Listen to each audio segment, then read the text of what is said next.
আসসালামু আলাইকুম। Afnan the horror world YouTube চ্যানেলে সকলকে স্বাগত জানাচ্ছি। আমি আফনান। আশা করি সবাই ভালো আছেন, সুস্থ আছেন। আমাদের প্রথম ঘটনাটি আপনারা শুনে থাকবেন। সেই ঘটনাটি ছিল পোড়াবাড়ি গ্রামের ঘটনা। ঘটনাটি ঘটেছিল 1979 সালের নড়াইল জেলার লোহাগাড়া উপজেলার লাহুরিয়া ইউনিয়নে। আমরা প্রথম ঘটনার শেষ দিকে এসে বলেছিলাম যে এই পোড়াবাড়ি যে ভিটা নামক পোড়াবাড়ি যে গ্রাম আছে, যেখানে যে ভিটাটি আছে, সেইখানে আরো অনেক ঘটনা রয়েছে। তো মাঝে মাঝে কিছু কিছু ভয়ঙ্কর ঘটনা ঘটেছে, তেমনই একটি ঘটনা এখন আপনাদেরকে শোনাতে যাচ্ছি। ঘটনাটির সময় ছিল 1983 সাল। ঘটনাটি যার সাথে ঘটে তার নাম হচ্ছে রশিদ মিয়া। রশিদ মিয়া উনি একজন দরিদ্র কৃষক ছিলেন। নিজের কিছু জমি ছিল এবং অপরের জমিতেও উনি চাষাবাদ করতেন, যেটাকে আমরা বর্গা চাষি বলি। ওনার বাড়ি ছিল লাহুরিয়া ইউনিয়নেরই একটি গ্রাম, গ্রামটির নাম হচ্ছে মঙ্গলগাতি। উনি নিজের জমিতে চাষাবাদ সহ যেহেতু অন্য জমিতে চাষাবাদ করতেন, তাই ওনাকে বেশ সকাল থেকে সন্ধ্যা পর্যন্ত ব্যস্ত থাকতে হতো। ওনার একটি নিজের জমি ছিল এই পোড়াবাড়ি গ্রামে, সেই হন্টেড ভিটা থেকে সামান্য একটু দূরে। তিনি প্রতিদিনের মতো সেখানেও চাষাবাদ করার জন্য আসেন। ওই দিন ইচ্ছা ছিল যে আজকেই উনি ওনার জমির সকল চাষাবাদ শেষ করবেন, কারণ পরের দিন আরেকটি জমিতে তাকে চাষাবাদ করার জন্য যেতে হবে। ওই সময় চাষাবাদেরই যেহেতু সিজন ছিল, এই জন্য তার ব্যস্ততাটাও বেশি ছিল। ওনার নিজস্ব কোনো পাওয়ার টিলার বা কোনো যান্ত্রিক ফেসিলিটিস ছিল না, যার কারণে ওনার হালের দুটো বলদ দিয়েই এই চাষাবাদ কাজটা সারতে হতো।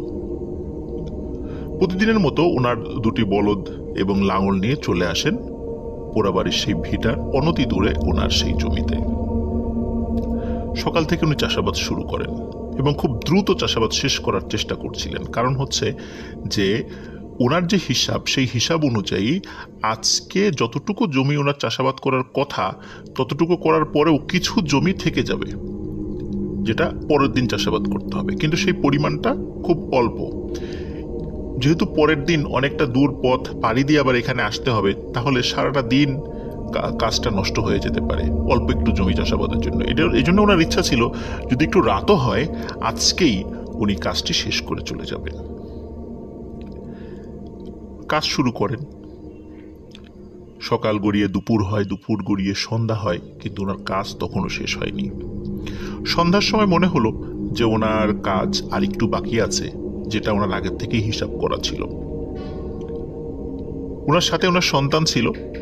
বিকালেই তার সন্তানকে বাড়ি পাঠিয়ে দেন এবং বলেন যে তিনি সন্ধ্যার পরে আসবেন এবং আসতে একটু দেরি হতে পারে।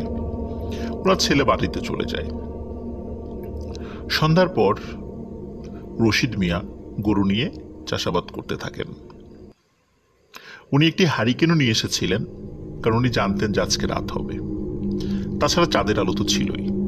সন্ধ্যার পরে চাঁদের আলোতে চারদিক উজ্জ্বল ছিল। ভালোই উনি কাজ করে যাচ্ছিলেন। যখন মোটামুটি একদম শেষ দিকে চলে আসেন কাজের দিকে, আর হয়তো বা 10-15 মিনিট লাঙল দিয়ে চাষাবাদ করলেই জমি চাষ শেষ হয়ে যাবে, হঠাৎ ওনার গরু, যেটাকে আমরা বলদ বললাম আর কি, হালের যে বলদ, এই দুটি কেমন যেন একটু অস্বাভাবিক আচরণ করছিল।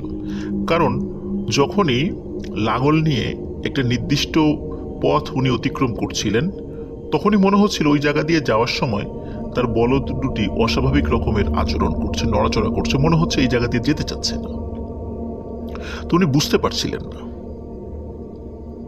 কিছুক্ষণ পর হঠাৎ রশিদ মিয়ার মনে হয় ওনার পায়ের নিচে নরম নরম কিছু লাগছে। প্রথম দিকে উনি বুঝতে পারেননি। আবার যখন ঘুরে আসছেন, তখন উনি একটা অদ্ভুত ব্যাপার লক্ষ্য করেন। একটু আগে যে দিক দিয়ে উনি লাঙল নিয়ে গেছেন, স্বাভাবিকভাবে তার থেকে সামান্য একটু এক পাশে চলে আসবে তার লাঙলটা, কারণ এক পাশে তো চাষাবাদ হয়ে গেছে। কিন্তু উনি যেদিক দিয়ে যাচ্ছিলেন ওই অংশটার বিশেষ করে শেষ যতটুকু জায়গা বাকি ছিল সেখানে পায়ের নিচে অদ্ভুত নরম কিছু একটার অনুভূতি উনি টের পান এবং প্রতিবারই ওনার বলদ দুটি অস্বাভাবিক আচরণ করছিল। মনে হচ্ছে তারা আর চাষাবাদ করতে চাচ্ছে না। শুরুর দিকে রশিদ মিয়া মনে করেছিল সারাদিন যেহেতু বলদ দুটি হাড় ভাঙা পরিশ্রম করেছে, এই কারণে পশু হলেও তারা হয়তো বলতে পারছে না, কিন্তু কাজ না করার ইচ্ছা প্রকাশ করার মাধ্যমে তারা বোঝাতে চাচ্ছে যে তারা খুব ক্লান্ত। তখনও উনি অস্বাভাবিকতা তেমন কিছু লক্ষ্য করেননি এই চিন্তা করে।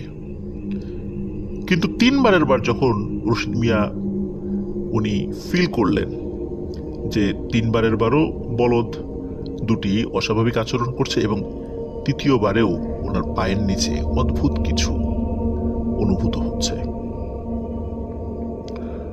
4র্থবার যখন বলদ দুটি থেমে যায়, তারা আর এগোতে চাচ্ছে না, তারা আর চাষ করবে না, আর এমন জায়গা থেমে যায়, তখন রশিদ মিয়ার পায়ের নিচে সেই অদ্ভুত নরম অনুভূত হওয়া একটা জিনিস আবারও উনি ফিল করেন। উনি এবার চিন্তা করেন এই জিনিসটা কি আমি দেখব। রশিদ মিয়া সাহসী ছিলেন। উনি তখন যেখানে দাঁড়িয়েছিলেন ওই জায়গাটাতেই দাঁড়িয়ে, যেহেতু প্রতিবারই মনে হচ্ছিল এই জিনিসটা মুভ করে একদিক থেকে আরেক জায়গা চলে যাচ্ছে, কারণ একটু আগে যেখানে লাঙল ছিল সেখানে ওনার পায়ের নিচে অনুভূত হচ্ছিল, আবার ওখান থেকে সরে আসার পরও আরেক জায়গায় পায়ের নিচে অনুভূত হচ্ছে। এই জন্য উনি ওখান থেকে সরলেন না। তিনি যে কাজটি করলেন সেটি হচ্ছে ওইখানে দাঁড়িয়েই চতুর্দিক থেকে পায়ের নিচ থেকে মাটি সরাতে থাকলেন। মাটি যত সরাচ্ছেন মনে হচ্ছে যে উনি কোনো গোলাকৃতির কোনো একটা জিনিসের উপর পা দিয়ে দাঁড়িয়ে আছেন। মাটি সরাতে সরাতে যখন মাটি সরানো শেষ হলো, উনি পা সরিয়ে দেখে ওনার পায়ের নিচে একটি মানুষের মাথা। উনি সাহস করে 2 হাতে মাথাটি উঠান। উঠানোর পর উনি আরেকটা অদ্ভুত ব্যাপার লক্ষ্য করেন। এই মাথাটি একটি মহিলার মাথা, বড় বড় চুল রয়েছে। উনি সাহস করে আরেকটি যে কাজটি করেন, এটা আসলে আপনি বা আমি থাকলে সেই কাজটি করতে পারতাম কিনা সন্দেহ, সেটি হচ্ছে ওই মাথার মুখের উপর থেকে মাটি সরাতে থাকে। যেহেতু মাটির নিচে যে সেটি ছিল, মুখের উপর মাটি পড়ে গেছে, উনি 1 হাত দিয়ে মাথার মুখের উপর থেকে মাটি সরান। মাটি সরানোর পর ওনার কাছে খুব পরিচিত মনে হয়, কোথায় যেন দেখেছি একে। তবে উনি ফাইন্ড আউট করতে পারেননি যে আসলে ওনাকে চিনেন কি চিনেন না, কারণ স্বাভাবিকভাবে অন্ধকারে ওইভাবে তারপরে ধুলোবালি মাখানো চেনা সম্ভব নয়। হঠাৎ যেটি ঘটে, এই মাথাটির 2টি চোখ খুলে যায়। খুলে যাওয়ার সাথে সাথে রশিদ মিয়া প্রচন্ড ভয় পান। এবার আর ওনার কোনো সাহস আর ধরে রাখতে পারেননি।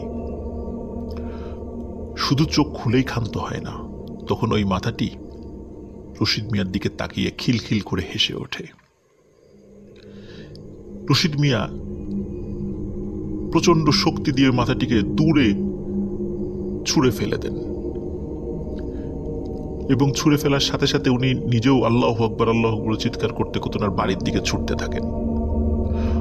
ওনার বলদ দুটি ওই জমিতেই থেকে যায়। উনি ছুটতে ছুটতে নিজের বাড়িতে চলে আসেন। বাড়িতে এসে চিৎকার দিয়ে অজ্ঞান হয়ে পড়ে যান। ওনার বাড়ির লোকজন যখন তার জ্ঞান ফেরানোর চেষ্টা করে এবং জ্ঞান ফেরে, তখন সব ঘটনা খুলে বলেন। প্রিয় লিসেনার্স, এরকম ছোট বড় বেশ কিছু ঘটনা এই পোড়াবাড়ির ওই ভিটার আশেপাশে এখনো হয়। কিন্তু আগে যেরকম ভয়ঙ্কর কিছু বিষয় হতো, যে মানুষকে হত্যা করার মতো অনেক ঘটনা ঘটত সেখানে ওই অশুভ শক্তি দ্বারা, সেই ঘটনাটি রহিত হয়ে গেলেও ছোট ছোট কিছু কিছু বিষয় এখনো ঘটতে থাকে। রশিদ মিয়া এখনো জীবিত আছেন। প্রিয় লিসেনার্স, এরকম আরো সুন্দর সুন্দর ঘটনা শুনতে আমাদের চ্যানেলকে সাবস্ক্রাইব করুন, আমাদের সাথে থাকুন। সবাই ভালো থাকবেন, সুস্থ থাকবেন। পরবর্তী ঘটনা নিয়ে আসছি খুব তাড়াতাড়ি, শুনতে ভুলবেন না। আসসালামু আলাইকুম।